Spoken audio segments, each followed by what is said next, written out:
يعمل مثقال ذرة خيرا يره ومن يعمل مثقال ذرة شرا يره। সুতরাং যে অনুপরিমাণ ভালো কাজ করবে সে তা দেখতে পাবে, আর যে অনুপরিমাণ মন্দ কাজ করবে সেও তা দেখতে পাবে। হে মুসলিমগণ, যখন বিপদ ঘনীভূত হয় এবং সংকট তীব্রতর হয়, তখন বিচক্ষণ ব্যক্তিগণ নতুন প্রজন্মের দিকে তাকান। যেমন ধনীরা তাদের ধন সম্পদের দিকে তাকায়। তারা তরুণদের রক্ষা করার এবং তাদের পক্ষে প্রতিরোধ গড়ে তোলার জন্য সমস্ত সম্ভব সব পন্থা দ্রুত অবলম্বন করেন। দ্রুত অবলম্বন করা নিজেদের উপর অপরিহার্য মনে করেন, যাতে নিরাপত্তা বজায় রাখা, আগ্রাসন প্রতিহত করা এবং ক্ষতিকর প্রভাব মোকাবেলা করা যায়। কারণ জাতির যুব সমাজের সুরক্ষা নিশ্চিত করতে পারলে তার সত্তার অস্তিত্ব টিকিয়ে রাখা, তার পুনর্জাগরণের ভিত্তি সুদৃঢ় করা এবং অন্যান্য জাতির মধ্যে তার যথাযোগ্য স্থান নিশ্চিত করা সম্ভব হয়। যাতে আল্লাহর ইচ্ছা অনুযায়ী এ জাতি খায়রু উম্মাতিন উখরিজাত লিন্নাস, সেই শ্রেষ্ঠ উম্মত হিসাবে প্রতিষ্ঠিত হয় যাকে মানব জাতির কল্যাণের জন্য সৃষ্টি করা হয়েছে। আর নিশ্চয়ই তরুণ প্রজন্মের প্রতি পরিপূর্ণ যত্ন ও তাদের সুন্দর তত্ত্বাবধান হৃদয় জয় করা এবং আত্মাকে আকৃষ্ট করার সবচেয়ে শক্তিশালী কারণগুলোর অন্যতম। এই যত্ন ও তত্ত্বাবধান যেমন বিশুদ্ধ আকীদার বীজ রোপণ করে, জ্ঞান ও আমলের মাধ্যমে দ্বীনের বিধানসমূহ হেফাজত করে, উত্তম চরিত্রের বীজ বপন করে, ভালো অভ্যাস গড়ে তোলে এবং সব ধরনের দোষ ত্রুটি, নিন্দনীয় কাজ ও লজ্জাজনক আচরণ থেকে দূরে রাখে, তেমনি সাহচর্য, উঠা বসা ও পারস্পরিক মেলামেশার ক্ষেত্রেও তাদের সঠিক তত্ত্বাবধান নিশ্চিত করে। কারণ এগুলোই মানুষের অগ্রগতি বা অবনতি, সাফল্য বা ব্যর্থতা এবং উদ্বেগ বা প্রশান্তির সবচেয়ে বড় কারণগুলোর অন্তর্ভুক্ত। আল্লাহর বান্দাগণ যেহেতু সঙ্গী বা সহচরের প্রভাব তার সঙ্গীর অন্তরে গভীর হয়, তাই পরিপূর্ণ প্রজ্ঞার দাবি হলো এ বিষয়ে সতর্কতা অবলম্বন করা এবং বন্ধুত্বের বন্ধন গড়ে তোলার ক্ষেত্রে ধীরস্থিরতা অবলম্বন করা, যতক্ষণ না তার খবরাখবর তথা সার্বিক অবস্থা যাচাই বাছাই করা হয়, তার প্রকৃত স্বভাব স্পষ্ট হয় এবং তার দিন ও চরিত্রের উপর আস্থা স্থাপিত হয়। এই বিষয়টি রাসূলুল্লাহ সাল্লাল্লাহু আলাইহি ওয়াসাল্লাম সর্বাধিক বলিষ্ঠ ভাষায় ব্যক্ত করে শিক্ষা ও সতর্কতার উদ্দেশ্যে বলেছেন, আল মারউ আলা দীনি খলিলিহি ফালইয়ানজুর আহাদুকুম মান ইউখালিলু। মানুষ তার বন্ধুর দিনের অর্থাৎ রীতিনীতি ও আদর্শের অনুসারী হয়ে থাকে। সুতরাং তার বন্ধু নির্বাচনের সময় এ বিষয়ে খেয়াল রাখা উচিত সে কাকে বন্ধু নির্বাচন করছে। নিশ্চয়ই একজনের স্বভাব আরেকজনের স্বভাব থেকে প্রভাব গ্রহণ করে, আর মানুষ অল্প সময়ের মধ্যেই সেই পথে চলতে শুরু করে যে পথ তার সঙ্গী পছন্দ করে ও বেছে নেয়। এজন্যই রহমতের নবী মুহাম্মদ সাল্লাল্লাহু আলাইহি ওয়াসাল্লাম এ বিষয়টিকে একটি গভীর তাৎপর্যপূর্ণ নববী দৃষ্টান্তের মাধ্যমে তুলে ধরেছেন।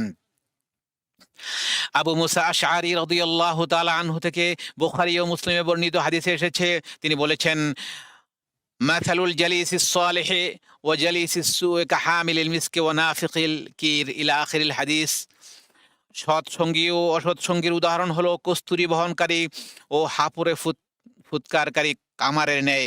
কস্তুরী বহনকারী হয়তো তোমাকে কিছু দান করবে, অথবা তার থেকে তুমি কিছু খরিদ করবে, অথবা তার কাছ থেকে তুমি সুবাস লাভ করবে। আর হাঁপুড়ে ফুৎকারকারী অর্থাৎ কামার হয়তো তোমার কাপড় পুড়িয়ে দিবে, অথবা তুমি তার কাছ থেকে দুর্গন্ধ পাবে। সঙ্গী যদি এমন হয় যে সে বন্ধুত্বের অভাব পূরণ করে, ভুল ত্রুটি ক্ষমা করে, হোঁচট খাওয়া মেনে নেয়, লজ্জাজনক দিকগুলো ঢেকে রাখে, তার সঙ্গীকে কল্যাণের পথে পরিচালিত করে, তার প্রতি নজর রাখে, তাকে সাহায্য সহযোগিতা করে, আনুগত্যকে তার কাছে আনুগত্যকে তার কাছে আকর্ষণীয় করে তোলে, পাপকে ঘৃণিত হিসাবে তার কাছে তুলে ধরে এবং স্মরণ করিয়ে দেওয়া, সতর্ক করা ও ভয় দেখানোর মাধ্যমে তার ও পাপের মধ্যে বাধা হয়ে দাঁড়ায়, বাধা সৃষ্টি করে, অর্থাৎ তাকে গুনাহ থেকে বিরত রাখে, তবে সেই হলো সৎ সঙ্গী, সেই হলো প্রকৃত সৎ সঙ্গী, যার সান্নিধ্যে তার সঙ্গী সুখী হয় এবং তার সঙ্গে উঠা বসার ফলাফল সুন্দর ও মঙ্গলজনক হয়। আর যদি সঙ্গী এমন হয় যে সে কুৎসিত জিনিসকে, কুৎসিত বিষয়গুলোকে সুন্দর করে দেখায়, কথা ও কাজের মন্দকে এবং ভ্রান্ত আকিদা ও ভ্রষ্ট মতবাদকে সুন্দর ও আকর্ষণীয় করে তোলে, তাদের পতাকা তলে সমবেত হতে ও তাদের ভ্রষ্টতার গহ্বরে পতিত হতে উৎসাহিত করে, তবে সেই হলো অসৎ সঙ্গী, যার কারণে তার সঙ্গী দুর্ভাগা হয়, কারণ সে তার জন্য অভিশাপ হয়ে দাঁড়ায়। সে তাকে অনুসরণ করে, নিজের নিয়ন্ত্রণ তার হাতে সমর্পণ করে, ফলে সে তাকে ধ্বংস ও জাহান্নামের শাস্তির দিকে নিয়ে যায়। তখন সে অনুতাপ অনুশোচনায় দাঁতে দাঁত কামড়াতে থাকে, যখন অনুশোচনা আর কোনো কাজে আসে না। আল্লাহ তাআলা বলেন, ওয়ায়াউমা ইয়া'আদ্দু যযালিমু আলা ইয়াদাইহি ইয়াকুলু ইয়া লাইতানি ইত্তাখাযতু মা'আর রাসূলি সাবিলা ইয়া ওয়াইলাতা লাইতানি লাম আত্তাখিয ফুলানান খালিলা ইলা আখিরিল আয়াত। জালিম ব্যক্তি সেদিন নিজের দুহাত দংশন করতে নিজের দুহাত দংশন করতে করতে বলবে, হায় আমি যদি রাসূলের সাথে সঠিক পথ অবলম্বন করতাম, হায় আমার দুর্ভাগ্য, আমি যদি অমুককে বন্ধুরূপে গ্রহণ না করতাম। আমার কাছে উপদেশ আসার পর সেই তো আমাকে তা থেকে বিভ্রান্ত করেছিল। আর শয়তান তো মানুষের জন্য মহাপ্রতারক। অতএব বিস্ময়ের কিছু নেই যে এই দলের বন্ধুত্ব একদিন শত্রুতায় পরিণত হবে। আল্লাহ তাআলা বলেন, আল আখিল্লাউ ইয়াউমাইদিন বা'দুহুম লিবা'দিন আদুউন ইল্লাল মুত্তাকিন। বন্ধুরা সেদিন হয়ে পড়বে একে অন্যের শত্রু। কিয়ামতের দিন বন্ধুরা একে অপরের শত্রু হয়ে পড়বে মুত্তাকিগণ ছাড়া। আর বিস্ময়ের কিছু নেই যে বুদ্ধিমান ব্যক্তি তার সান্নিধ্য ও সঙ্গ দেওয়ার ক্ষেত্রে সংযম প্রদর্শন করে। যাকে তাকে সে বন্ধু হিসেবে গ্রহণ করে না। সে শুধুমাত্র ঈমানদারদেরকেই সঙ্গী বানায় এবং কেবলমাত্র মুত্তাকিদেরকেই তার সান্নিধ্য দান করে। এটা সে করে সর্বশ্রেষ্ঠ মহামানব মহানবী সাল্লাল্লাহু আলাইহি ওয়াসাল্লামের নির্দেশনা অনুযায়ী, যিনি বলেছেন, লা তুসাহিব ইল্লা মুমিনা ওয়ালা ইয়াকুল তুআমাকা ইল্লা তাকী। মুমিন ব্যক্তি ছাড়া আর কারো সাথী হবে না, আর মুত্তাকি ব্যতীত অন্য কেউ যেন তোমার খাবার না খায়।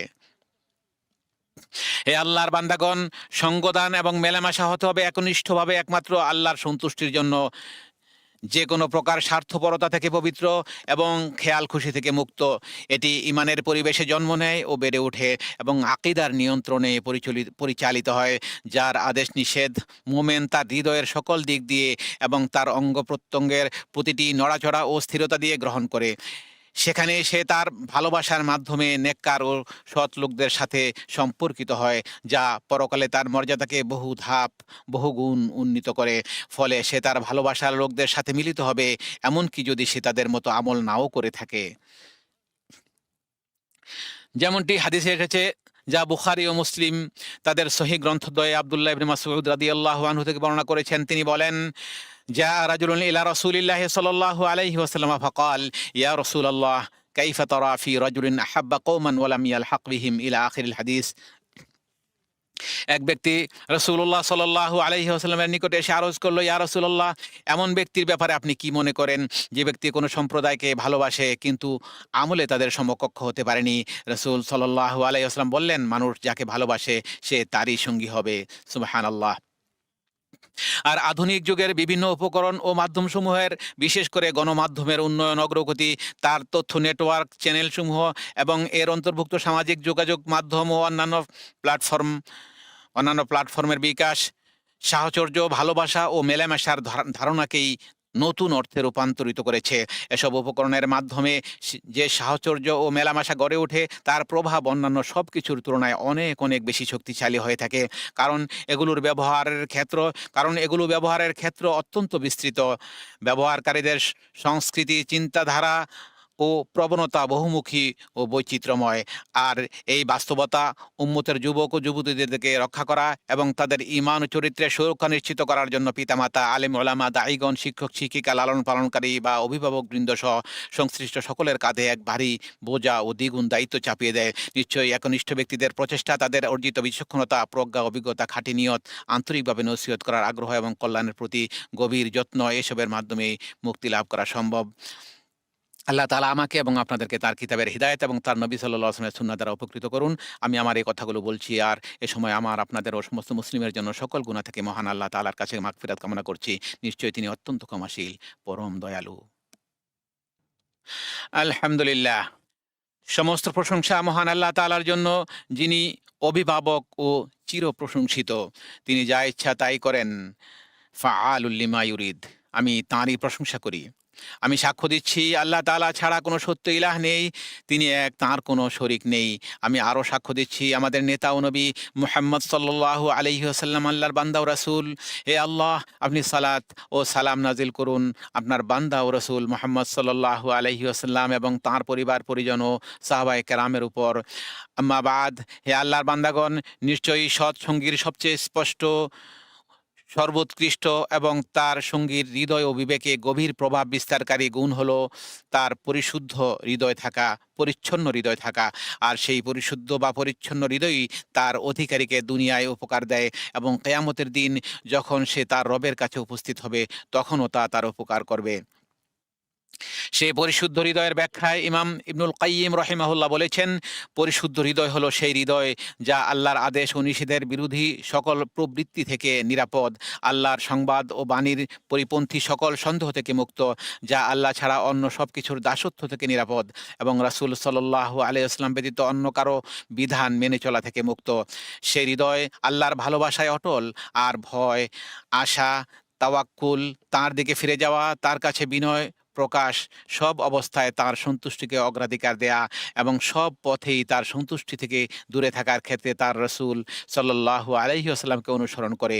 এটাই হলো সেই প্রকৃত দাসত্ব, প্রকৃত ইবাদত, যা একমাত্র আল্লাহর জন্যই যথার্থ। আল্লাহ ছাড়া অন্য কারো জন্য তা ব্যয় করা জায়েজ নেই। সুতরাং সুস্থ হৃদয় হলো সেই হৃদয় যাতে আল্লাহ ছাড়া অন্য কারো জন্য কোনো প্রকার শিরকের স্থান নেই, বরং ইচ্ছা, ভালোবাসা, ভরসা, অনুতপ্ত হয়ে ফিরে আসা, বিনয়, ভয় ও আশার ক্ষেত্রে তার দাসত্ব একান্তভাবে আল্লাহর জন্যই। তার সব আমল আল্লাহর জন্যই খালেস হয়। সে যদি ভালোবাসে তাহলে আল্লাহর জন্যই ভালোবাসে, যদি ঘৃণা করে তবে আল্লাহর জন্যই ঘৃণা করে, যদি দান করে তাহলে আল্লাহর জন্যই দান করে, আর যদি বিরত থাকে তবে আল্লাহর জন্যই সে বিরত থাকে। অতএব হে আল্লাহর বান্দাগণ, আপনারা আল্লাহ তাআলাকে ভয় করুন আর আল্লাহর সর্বশ্রেষ্ঠ সৃষ্টি মুহাম্মদুর রাসূলুল্লাহ মুহাম্মদ ইবনে আব্দুল্লাহ সাল্লাল্লাহু আলাইহি ওয়াসাল্লামের প্রতি সালাত ও সালাম প্রেরণ করুন। কেননা আল্লাহ তাআলা আপনাদেরকে এ বিষয়ে তাঁর কিতাবে আদেশ দিয়ে ইরশাদ করেছেন, ইন্নাল্লাহা ওয়া মালাইকাতাহু ইউসাল্লুনা আলান নবী ইয়া আইয়ুহাল্লাযীনা আমানু সাল্লু আলাইহি ওয়া সাল্লিমু তাসলিমা। নিশ্চয় আল্লাহ নবীর প্রতি রহমত বর্ষণ করেন এবং ফেরেশতাগণও তার জন্য রহমতের দোয়া করে। হে মুমিনগণ, তোমরাও নবীর জন্য অনুগ্রহ প্রার্থনা করো এবং তাকে যথাযথভাবে সালাম জানাও। হে আল্লাহ, আপনার বান্দা ও রাসূল মুহাম্মদ সাল্লাল্লাহু আলাইহি ওয়াসাল্লামের প্রতি সালাত ও সালাম বর্ষণ করুন। হে আল্লাহ, আপনি সন্তুষ্ট হন তাঁর চার খলিফা আবু বকর, ওমর, ওসমান ও আলী রাদিয়াল্লাহু আনহুম, তাদের সকলের উপর এবং তাঁর পরিবার পরিজন, সাহাবায়ে কেরাম, তাবিগণ, মুমিনদের মাতা উম্মাহাতুল মুমিনিন, তাঁর পবিত্র স্ত্রীগণ এবং কিয়ামত পর্যন্ত যারা তাদের অনুসরণ করবে তাদের সকলের উপর। তাদের সাথে সাথে আপনার মহানুভবতা, দয়া ও করুণায় আমাদের প্রতি সন্তুষ্ট হয়ে যান, ইয়া আকরামাল আকরামিন। হে আল্লাহ, ইসলাম ও মুসলমানদেরকে সম্মানিত করুন, দ্বীনের সীমানা ও মর্যাদা রক্ষা করুন, আপনার একত্ববাদী বান্দাদেরকে সাহায্য করুন, মুসলমানদের অন্তরসমূহে ঐক্য সৃষ্টি করুন, তাদের কাতারগুলোকে একত্রিত করুন, তাদের নেতৃত্ব ও শাসকদেরকে সংশোধন করুন, ইয়া রাব্বাল আলামিন। তাদেরকে সত্যের উপর ঐক্যবদ্ধ করুন। এ দেশকে এবং সমস্ত মুসলিম দেশকে শান্তিময় ও নিরাপদ করে দিন। হে আল্লাহ, আমাদেরকে আমাদের স্বদেশী নিরাপত্তা দান করুন, আমাদের ইমাম ও শাসকদেরকে সংশোধন করুন, সত্যের মাধ্যমে আমাদের ইমাম ও শাসক খাদিমুল হারমাইনের শরীফাইনকে শক্তিশালী করুন, তার জন্য ন্যাক ও সৎ উপদেষ্টা নিযুক্ত করুন। হে দোয়া শ্রবণকারী আল্লাহ, তাকে সেসব কাজের তৌফিক দান করুন যা আপনি ভালোবাসেন ও পছন্দ করেন। হে আল্লাহ, তাকে ও তার উত্তরাধিকারী ক্রাউন প্রিন্সকে এমন সব কাজের তৌফিক দিন যাতে ইসলাম ও মুসলমানদের কল্যাণ রয়েছে এবং দেশ ও জাতির জন্য দুনিয়া ও আখিরাতে যাতে উপকারিতা ও কল্যাণ নিহিত রয়েছে। হে আল্লাহ, আপনি মসজিদুল আকসাকে স্বাধীন করে দিন। হে আল্লাহ, ফিলিস্তিনের মুসলমানদেরকে হেফাজত করুন। হে আল্লাহ, আপনি তাদেরকে রক্ষা করুন, সামনে থেকে, পিছন থেকে, ডান দিক, বাম দিক এবং উপর থেকেও তাদেরকে হেফাজত করুন। আমরা আপনার মহিমার আশ্রয় চাই যেন তারা নিজ থেকে কোনো বিশ্বাসঘাতক হামলার শিকার না হয়। হে আল্লাহ, আপনি তাদের জন্য সহায়ক ও আশ্রয়দাতা হন, সাহায্যকারী ও বিজয় দানকারী হন। হে আল্লাহ, তাদের জন্য হে আল্লাহ, তাদের মধ্যে ক্ষুধার্ত যারা তাদেরকে আহার দান করুন। হে আল্লাহ, তাদের মধ্যে ক্ষুধার্তদেরকে আহার দিন, বস্ত্রহীনদের বস্ত্র প্রদান করুন, আহতদেরকে আরোগ্যতা দান করুন, যারা নিহত হয়েছে তাদের জন্য শাহাদাতের মর্যাদা দান করুন, তাদেরকে আপনি শহীদ হিসেবে কবুল করুন। হে আল্লাহ, আপনার তাদের শত্রুদের বিরুদ্ধে ব্যবস্থা নিন। হে মহিমা ও সম্মানের অধিকারী সত্তা, হে আল্লাহ, আমাদের দিনকে সংশোধন করে দিন, যা আমাদের সকল বিষয়ের রক্ষা কবচ। আমাদের দুনিয়াকে সংশোধন করে দিন, যাতে আমাদের জীবন জীবিকা নিহিত রয়েছে। আমাদের আখিরাতকে সংশোধন করে দিন, যেখানে আমাদেরকে প্রত্যাবর্তন করতে হবে। আমাদের জীবনের প্রতিটি মুহূর্তকে সকল কল্যাণ বৃদ্ধি করার উপায় বানিয়ে দিন, এবং মৃত্যুকে সকল অকল্যাণ থেকে আমাদের জন্য আরাম ও মুক্তি বানিয়ে দিন। হে আল্লাহ, আমাদের অন্তরসমূহকে তাকওয়া দান করুন, সেগুলোকে আপনি পবিত্র করুন। আপনি সর্বশ্রেষ্ঠ পবিত্রকারী, আপনি তাদের অভিভাবক ও আশ্রয়দাতা। হে আল্লাহ, সব বিষয়ে আমাদের পরিণতি সুন্দর করে দিন। দুনিয়ার লাঞ্ছনা ও আখিরাতের শাস্তি থেকে আমাদেরকে রক্ষা করুন। হে আল্লাহ, আমরা আপনার কাছে আশ্রয় চাই, আপনার দানকৃত নিয়ামত চলে যাওয়া থেকে, আপনার দেওয়া সুস্থতা ও নিরাপত্তা পরিবর্তিত হয়ে যাওয়া থেকে, আপনার আকস্মিক শাস্তি থেকে এবং আপনার সকল প্রকার অসন্তোষ থেকে আশ্রয় চাই। হে আল্লাহ, আমরা আপনার কাছে কামনা করি সৎকর্ম করার তৌফিক, অসৎ ও গর্হিত কাজ বর্জনের শক্তি, দরিদ্র ও অসহায়দের ভালোবাসার ক্ষমতা। আপনি আমাদের ক্ষমা করুন, আমাদের প্রতি দয়া করুন। আর যদি আপনি আপনার বান্দাদের উপর কোনো ফিতনা আরোপ করতে ইচ্ছা করেন, তবে আমাদেরকে সেই ফিতনায় পতিত না করে আপনার নিকট তুলে নিন। হে আল্লাহ, আপনার ও আমাদের শত্রুদের বিরুদ্ধে আপনি যেভাবে চান সেভাবে আমাদের জন্য যথেষ্ট হয়ে যান।